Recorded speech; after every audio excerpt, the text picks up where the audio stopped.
This mess was what greeted me when I first started up Kitten Space Agency.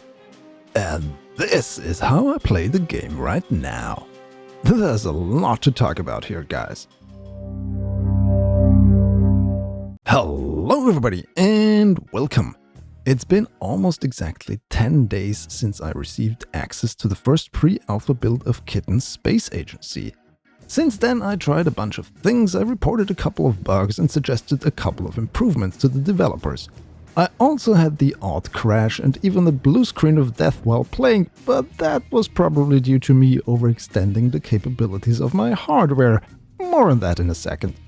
First, we need to establish some basic things. If you haven't heard yet, Kitten Space Agency is a spiritual successor to the beloved space simulation game pioneer Kerbal space program. But since publisher Take-Two decided to kill off the sequel while still in development and sell off the rights to KSP to private equity firm Haveli Investments, there was little hope that there would be ever a game like it. However, New Zealand-based game studio Rocketworks, who had pitched for creating KSP 2 years ago, came out of the woodworks and announced KSA in October last year. Since then, a lot has happened in regards to development. There's a playlist on my channel where I highlight the most important things in regards to that. Link is in the description, and I will continue reporting on KSA's development, so make sure you subscribe to this channel and don't miss any future updates. For instance, when the team will introduce parts, which they said in a town hall event last week is their next big milestone. That covers the timeline. Now to the actual pre-alpha build, or rather builds. Because since I got access to the game, there have been more than a dozen new versions released to the select group of people that currently has pre-alpha access. The ones you can see here aren't even all of the builds. I had 2 or 3 earlier versions as well. And this makes Kitten Space Agency absolutely unreviewable at the moment. Anybody who tells you anything about the game talks about stuff that is outdated by the time their content is published. Therefore, this video is not a review, but what I can tell you is the general behavior and feel of the game in the current state. And it also gives us an indicator how well the underlying architecture is working. Basically, it's a stuff I did in KSA report and you be the judge how well the game handles based on my aptitude or inaptitude to play it. I throw around the term spiritual successor to Kerbal Space Program a lot when talking about KSA. So what would I be looking for in a successor to KSP?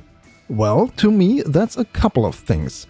Better performance, both loading up the game as well as while playing it, high stability, ease of use, improved graphics, creative freedom in building vehicles, and last but certainly not least, it must provide a whole lot of fun. Infamously, the official sequel KSP 2 wasn't able to tick all of these boxes, especially in regards to performance. So how about we go over all of these aspects in regard to KSA pre-alpha, starting off with exactly that. Performance! Good news right out of the gate. The game starts up very quickly. When I got the first build, I was on vacation and only had my laptop at hand, which is a Framework 13-inch with an AMD Ryzen 7840U chip. Not a bad chip and you can play games on it, but a far cry from my usual gaming rig. Still, even on that machine, from double-clicking the icon on the desktop to having the game playable, I only had to wait 15 seconds. However, there were other issues. This was my first time loading it up and I was greeted with the Apollo Command and Servers module trying to hide behind Earth. As it turned out, that was a driver issue and updating my laptop remedied this situation quickly. Performance, however, was not as crisp as I would have hoped. KSA is very demanding on the GPU. People with older cards, like GeForce 10 series generation models, have reported issues, especially the models with 8GB of VRAM or less. But it is still early days and Rocketworks are using very large textures in this testing phase of development. So don't take this information as this is the official minimum spec or anything. I am just a guy on YouTube telling you his own observations. There haven't been any official specs from Rocketworks. It's way too early for that. Regarding the large textures, luckily the game offers to choose lower resolution textures on startup. When I tried to use high settings on my laptop, it ended up in a blue screen of death, the error message having something to do with memory handling. But at lower settings, I was able to play consistently without an issue, at roughly 15 frames per second, and that was with terrain tessellation off, which is currently the biggest performance driver. Frame rates drastically improve when zooming out or playing in map view. So much for the mobile experience. On my desktop PC with a rather well-equipped CPU and GPU, things went a lot smoother. I decided to upload the full resolution video here, 3840 by 1600 pixels with the highest qualities textures and every eye candy setting activated. I have consistently more than 60 frames per second when close to Earth and easily more than 100 when zoomed out. Or that is what I would have said if a new version of the game hadn't come out right while I was producing this video. Now the frame rate close to Earth is more like 80, but many of the clips in this video are going to be from previous versions. As I said, this is all before any optimization. We're still in the pre-alpha phase of the game. And speaking of zooming, you do this with the mouse wheel or by holding shift and using the mouse wheel to zoom a lot quicker. The team always likes to point out how seamless everything works in Kitten Space Agency, and they are right. Going from a highly detailed view of your spaceship to a big view of the entire solar system happens without any hiccups and very smoothly. Behind the scenes, Rocketworks don't use a traditional game engine. Instead, they rely on a framework called Brutal, written in all caps, which allows them to access the hardware APIs more directly and with fewer abstraction layers in between. In both town halls that they have held so far, the developers stressed that Brutal is not a game engine and therefore will not be sold as a separate product. Development of KSA is more like how games were developed in the old days, before Unreal Engine or Unity came to the market. Whatever kind of catnip they are consuming over at Rocketworks, it appears to have worked, which is also not really surprising given that their code is purpose-built for space simulation. Basically, they are recreating orbital and vehicle physics from scratch. There is definitely room for improvement, especially on less powerful systems, but what I've seen so far is promising. Definitely a lot smoother than the first early access versions of KSP2, which ran a lot worse on my system. But what about my second item? Stability. This is going to be short and boring. For a game in pre-alpha state, KSA has been very solid on the two computers I was able to play it on. I played a lot of it over the past 10 days and I only had 2 crashes.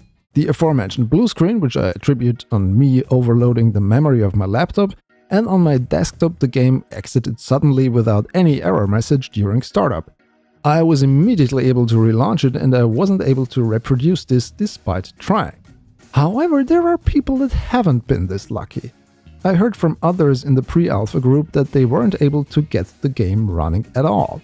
Most of them are on older, more entry-level GPUs. But as for my experience, once KSA runs, it runs. But how does it play? Well, let's talk about ease of use.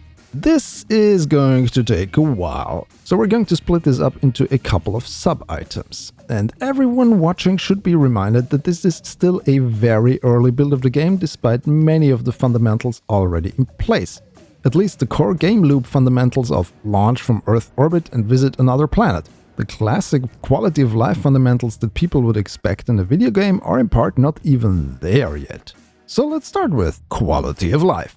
If you just use the UI, you will never see an option to save or load a game. For this you need to use console commands. Open the console by pressing / on the QWERTY keyboards or the pound key if you're on QWERTZ like myself. Then type save and the name you want to assign to your save game. Want to load a game? You need to type load and then the save file name. If you forgot the name, there's a helpful save files command that lists all available save games. And if you want to know what kind of console commands are available, type help to receive a list of them. Since there is no revert to launch feature yet, I made a save directly after the game loads, which is the CSM in Earth orbit. Otherwise, I would have had to exit and restart the game.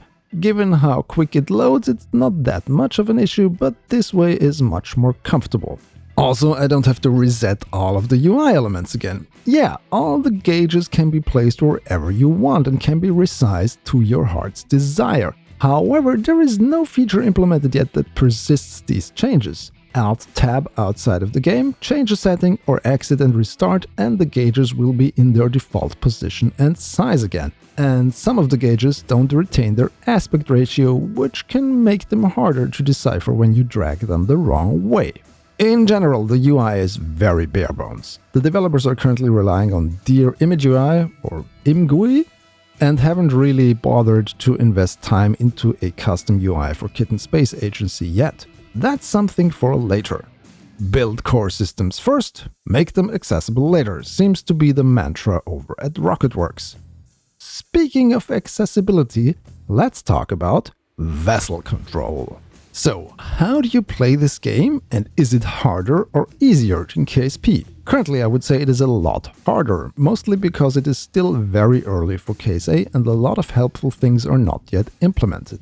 What is implemented is the reaction control system, and it's firing away very actively all the time.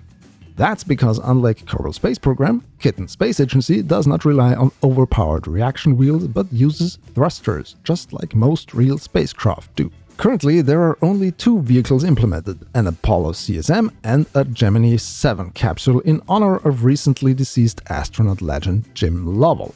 If you want to change the attitude of either, you need to use the thrusters.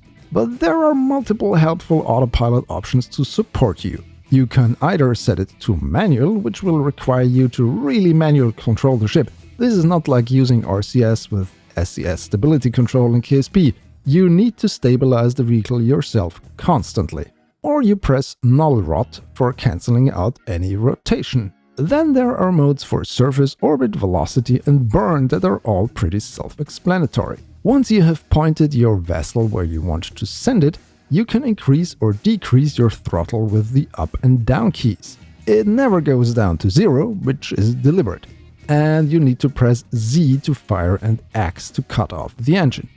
The latter is going to be familiar to veteran KSP players. However, up until a few versions prior, firing the engine was bound to holding down the spacebar for the desired burn duration. While unfamiliar, it offered some interesting gameplay options because you could work the firing of your engine a lot more precise than with 2 buttons. I am a bit sad that they changed it, but at least we got a throttle now. That wasn't there when the spacebar to fire was still implemented. One of the biggest changes compared to KSP is the constant physics simulation even in time warp. Enter a rotation and go to 1,000 times faster, you're going to spin 1,000 times faster. Burn your engine and enter time warp, you will complete that burn in no time, or seriously overshoot your target. Before I played KSA, I thought this might cause issues, but after playing the game, I really want the developers to keep it that way. Turning large vessels was incredibly boring in KSP due to the lack of faster physics time warp. In KSA, this is not going to be an issue. Probably. We haven't seen the game perform with large vehicles made out of multiple parts yet, but the developers are confident that this is not going to cause problems. And we have not just fast forward, but also slow motion available. Between real time and pause, there is a time factor of 0.1, which is really useful for fine-tuning burns for targets that are really far away. Okay, I think we covered a lot about how to control your vehicle. Now on to traveling to other planets. I know I said planets, but to make things easier, let's start with the Moon, or Luna as it is labeled in KSA. First, let's manually set up a burn, the equivalent of a maneuver in KSP. We select the Moon by holding the Shift key and left-clicking on it. Then we choose where we want to perform our burn on our current orbit. We get a familiar gizmo allowing us to pull arrows for prograde, retrograde, radial in, radial out, as well as normal and anti-normal. In addition to that, we also have this handy window where we can fine-tune each of the 3 axes that we want to change our orbital velocity for. By default, it is set to change in steps of 10, but you can increase or decrease this however you want. Changes made here take effect both in this window as well as on the gizmo arrows. When you pull them after adjusting the value, changes made to your burn are going to be smaller or larger, depending on what you put into that field. One thing I was looking forward to was KSA's ability to display multiple cameras. From the View menu, select Add Camera and, well, experience some glitches.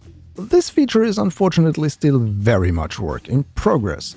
But with some fiddling around, you can, for instance, set this separate window to display the target of your burn, and then see the effects of what you do on your capture trajectory. At least that's what I hope I will be able to do with this separate window in the future. At the moment it is still so glitchy that I don't use it most of the time. You can also detach these and other UI elements to be displayed outside of the main game window if you play in windowed mode. But as I said, all of this is still very much a work in progress. Another way to get to your target is by using the integrated transfer planner. It will calculate a trajectory to your desired destination and create a burn for getting there. If you know the KSP mod Transfer Window Planner or a similar functionality in MacJab, this will be familiar to you. However, this does not work completely reliably. In orbit around Saturn, I wasn't getting an encounter with Enceladus, instead the game calculated an escape trajectory away from the planet. And when trying to rendezvous with Gemini 7, the proposed burn didn't appear to help me end up closer to my target vessel. By the way, when you plan to go on a trip far into the solar system, you can turn off all other orbit lines in the game except the ones that are of use to you right now. So for my Mars mission, I only had orbits for my vessel, Earth and Mars displayed so I could focus on them. I think that's a great feature, but I would like to see some presets to save myself some clicks. Something like Show Vessel, Origin Celestial and Target would be a preset I would often need. Once you have set up your burn, you can order the game to warp forwards and also defy your engine for the duration of the burn. For this to work, your autopilot setting needs to be set to Burn Positive, the one on the right of the panel. After using this a couple of times, I can say that it works pretty well. However, there are some instances where you will not end up exactly in the planned orbit and you have to manually adjust your trajectory. But that's also something veteran KSP players will be familiar with.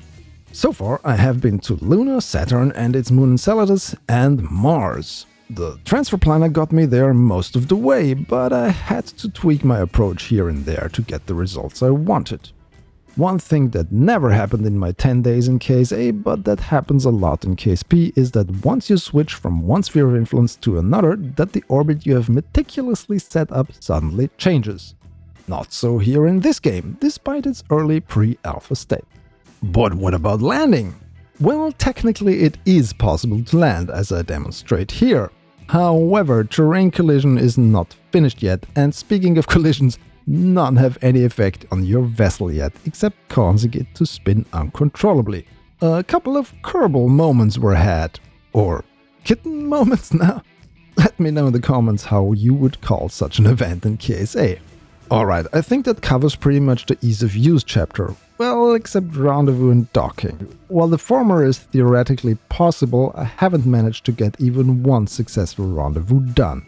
The next item on my list is going to be shorter, I promise, because it is great graphics. Well, things do look good from orbit, and the two vessels included are also nicely done.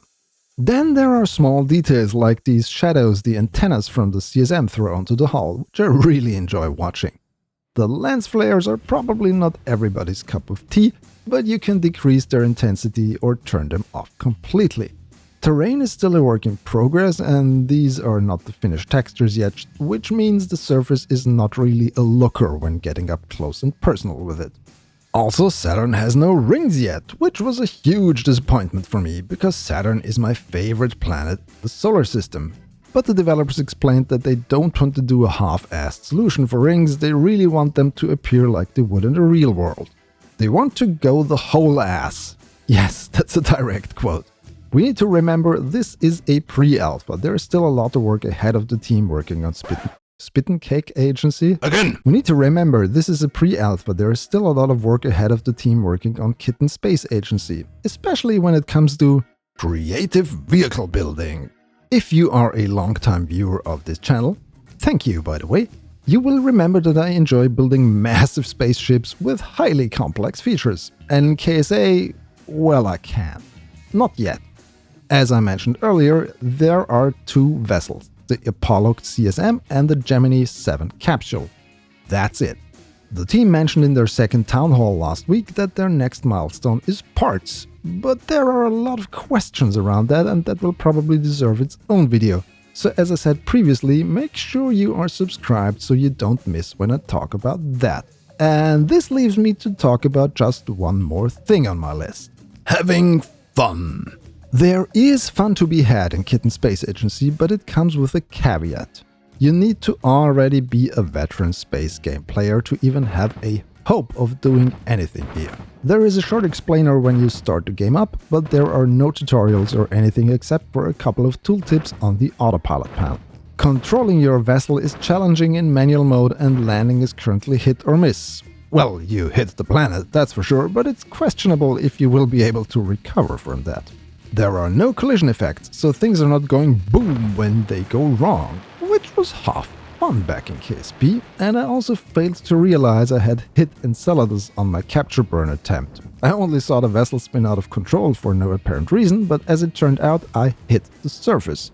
You see, explosions can also be a helpful indicator of what's happening. There is no docking capability yet, you cannot build with parts, and there is basically no aerodynamics and no planes. All of these things will come over time, but right now the developers focus more on spaceships than on space planes. But since many on the team are fans of the latter, you can be sure they won't overlook that. Despite all of these shortcomings, I had moments of fun in KSA, mainly by having small breakthroughs in realizing how it works and achieving things like a lunar transfer or Mars landing. But mostly I treat this game as an experiment right now. I want to find out what works and what doesn't. If I find something that could be improved, I report it to the developers. Basically, I'm more testing than playing right now, and it is something that I enjoy doing, since I can directly see how the pre-alpha group's feedback impacts the development of the game. Some of this feedback already found its way into new builds. And there are some in the currently small group with access to the pre-alpha who already attempted to do some modding with the game. While not yet officially supported, since many things will change structurally over the next weeks and months, some successes were made on this front. And someone already put the celestial bodies from Kerbal space program into KSA, to varying degrees of success. Bob refused to play ball. Literally. But that is also part of the fun in this early stage, finding out what's possible. Something we don't know yet is how Rocketworks intends to finance development of Kitten Space Agency in the long run. They want to release the game for free and outside of known platforms like Steam and the Epic Games Store. Currently, the studio's other games like Stationeers and Icarus are financing KSA's development.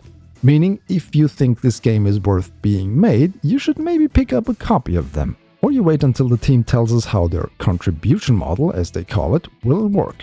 And if you want to contribute making this channel bigger and better, you can do so by liking, subscribing and commenting. Or if you really like what I'm doing here, head on over to Patreon, where you can watch all my videos ad-free for a small monthly contribution. On the currently highest tier, you can get early access to videos when my production schedule allows it. If you don't like to leave YouTube, check out our member tiers or use the super thanks function to help keep this channel afloat. Oh, and if you choose one of the higher tiers on Patreon or as a YouTube member, your name will show up here together with all of these wonderful people. Thank you so much for your support. Alright, those are my experiences in Kitten Space Agency after 10 days with the pre-alpha. As I said in the beginning, it is impossible to review this game. There are so many changes being done every day that any rating right now is pointless. For instance, while I was preparing this video, there were 3 new builds released. The game is evolving and it is evolving fast and in plain sight. You can follow the live changelog and the version history on the KSA Discord server. There is always something happening there. It's really a breath of fresh air when it comes to transparency compared to how Take-Two kept the development of anything Kerbal tightly on the wraps after they bought the IP. That alone I think is worth paying attention to. So what do you think? Will you grab the pre-alpha once it becomes public? Do you already have access to it? Let me know your thoughts in the comments below, and let me know what the devs would need to include to make you start playing KSA more frequently than for a couple of tests to see how it works. It's very interesting to see where this project is going. Now I need to finally visit Jupiter. Haven't been there yet. If you enjoyed this video, please subscribe to my channel for more and follow me on my social thingies. The links are in the description. Thanks for watching. Goodbye.